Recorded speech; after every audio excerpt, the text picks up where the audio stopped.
Chapter 4. When all the people were safely across the river, the Lord said to Joshua, "Now choose 12 men, one from each tribe. Tell the men to take 12 stones from where the priests are standing in the middle of the Jordan, and pile them up at the place where you camp tonight." So Joshua called together the 12 men and told them, "Go into the middle of the Jordan in front of the ark of the Lord your God. Each of you must pick up 1 stone and carry it out on your shoulder, 12 stones in all, 1 for each of the 12 tribes. We will use these stones to build a memorial. In the future, your children will ask, 'What do these stones mean to you?'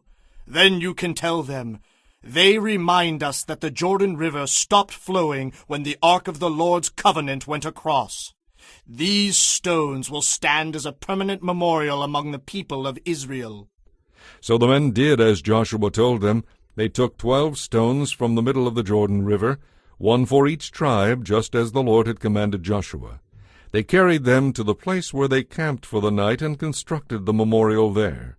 Joshua also built another memorial of 12 stones in the middle of the Jordan, at the place where the priests who carried the Ark of the Covenant were standing. The memorial remains there to this day. The priests who were carrying the ark stood in the middle of the river until all of the Lord's instructions which Moses had given to Joshua were carried out. Meanwhile, the people hurried across the riverbed, and when everyone was on the other side, the priests crossed over with the ark of the Lord. The armed warriors from the tribes of Reuben, Gad, and the half-tribe of Manasseh led the Israelites across the Jordan, just as Moses had directed. These warriors, about 40,000 strong, were ready for battle, and they crossed over to the plains of Jericho in the Lord's presence. That day the Lord made Joshua great in the eyes of all the Israelites, and for the rest of his life they revered him as much as they had revered Moses. The Lord had said to Joshua, "Command the priests carrying the Ark of the Covenant to come up out of the riverbed."